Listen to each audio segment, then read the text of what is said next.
It would probably be accurate to describe the 1990s as the golden decade because we ended the 20th century with strong financial performance and optimistic forecasts about the future.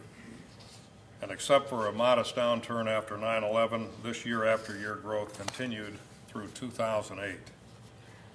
Talk about 18 great years from 1990 to 2008. At Cessna, we developed 11 new citation models, invested extensively in new facilities, grew our employment to more than 14,000, and delivered 468 citations in calendar year 2008, which was an all-time record. Other airframe manufacturers were similarly successful, and so were our partner suppliers. For example, nearly every jet engine now has FADEX and diagnostic systems, and wow, the world of avionics seemed to explode with GPS, integrated FMS system, TCAS, ground procs, and those wonderful digital displays with the capability of showing nav charts, approach plates, and current weather. While export sales had always represented about 30% of our business, primarily in major markets like Europe, Brazil, and a few other countries, the 21st century made us a truly global industry with emerging markets in previously untapped areas in the Middle East, Russia, India, and China. The percentage of international sales rose sharply from 30 to 50%. And thanks to these very positive developments, we were all celebrating record performance as we wrapped up 2008, reporting huge order backlogs and projecting continued growth. Think about that. That was just 16 months ago. And then almost overnight, everything began to unravel, starting with the bailout for AIG, various financial institutions, and the domestic car manufacturers. The impact on our industry was sudden and horrendous.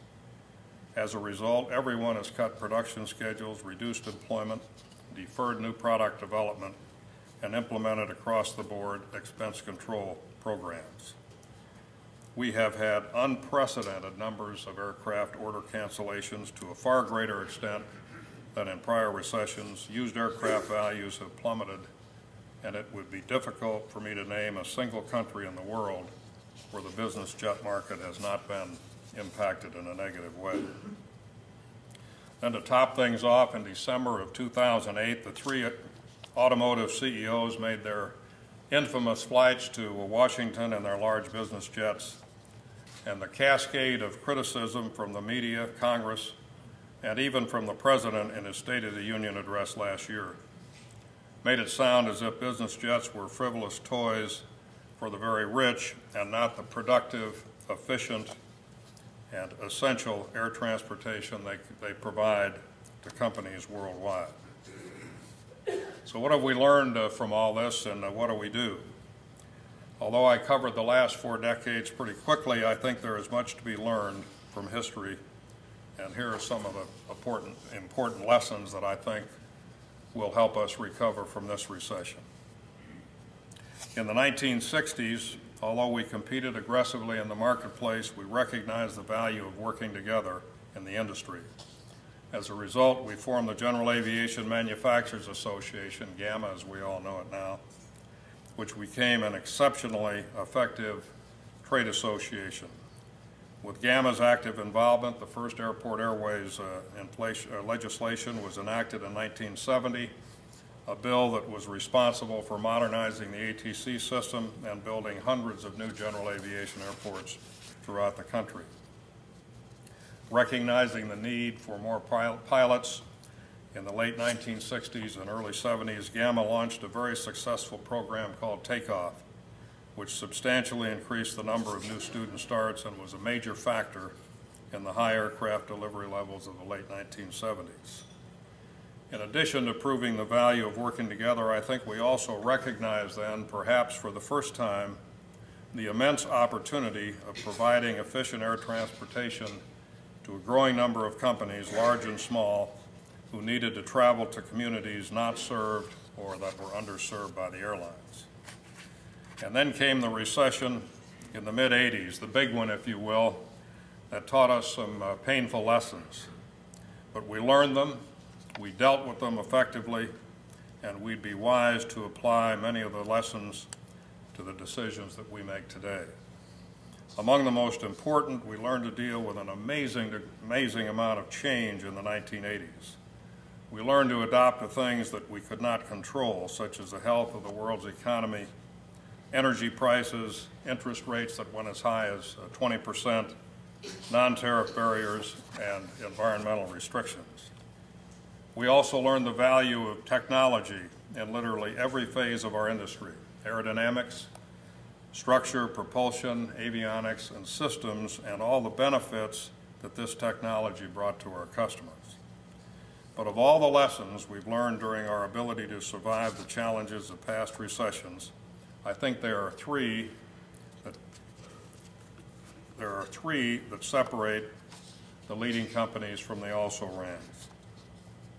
Number one, while it's always difficult to cut schedules, and especially difficult after 18 consecutive years of growth, it's important to not only reduce production rates, but to look for ways every day to save every single dollar.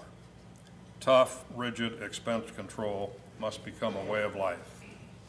Second, it's not just important, but imperative that we invest our resources very, very carefully in new product development, that we listen to the marketplace and direct our resources to the products that add meaningful value at a price that's a realistic step up for our largest group of current customers. In other words, we must give them compelling reasons to buy new rather than used aircraft. If we do this well, it will enable us to once again excite our customers, create a backlog of orders, and move forward, building some momentum. Third, as we've learned during 83 years at Cessna, the key to success is teamwork.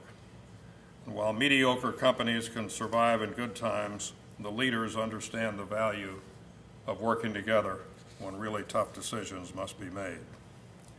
We figured out a way at Cessna in the mid-80s to get things done with less than 3,000 people. We focused all of our resources on the business jet market and developed an aircraft that we felt would appeal to the largest number of current customers.